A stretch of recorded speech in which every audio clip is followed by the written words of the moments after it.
Direction la Corée du Sud où la situation semble très confuse. Le président Yoon Suk-yeol a proclamé l'état d'urgence, a proclamé même la loi martiale tout simplement. On va retrouver sur place le correspondant du journal français Le Figaro, Sébastien Faletti. Bonsoir Faletti. La nuit est tombée depuis plusieurs heures maintenant. On voit ces images qui nous parviennent du Parlement. Peut-être pour commencer, pourquoi l'état martial ? Alors oui, le président sud-coréen Yoon Suk-yeol a pris tout le monde par surprise dans la soirée en faisant une allocution à la télévision et annonçant, en promulguant la loi martiale alors pour dénoncer ce qu'il appelle les blocages de l'opposition répétés. C'est une mesure choc car c'est la première fois depuis environ 40 ans que cette loi est imposée et ça rappelle les très mauvais souvenirs de la dictature de cette jeune démocratie. On remonte au début des années 80.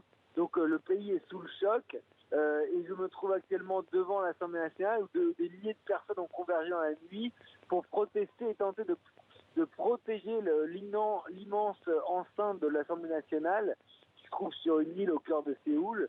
Et c'est là que sont recroquevillés des parlementaires et on voit des véhicules armés autour.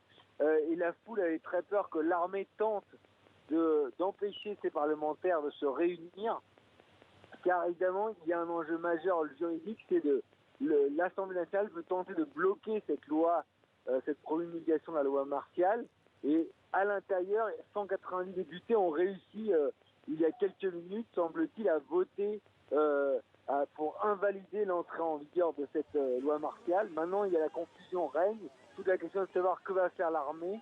Est-ce que la promulgation qui a été faite par le général en chef sous les ordres du président Yoon Suk-yeol il y a quelques heures, va-t-elle être mise en place? Elle prévoit notamment la mise sous contrôle des médias, la mise sous contrôle des partis politiques, la mise sous contrôle du Parlement. Donc une situation, comme vous dites, très confuse à ce stade au cœur de la nuit à Séoul.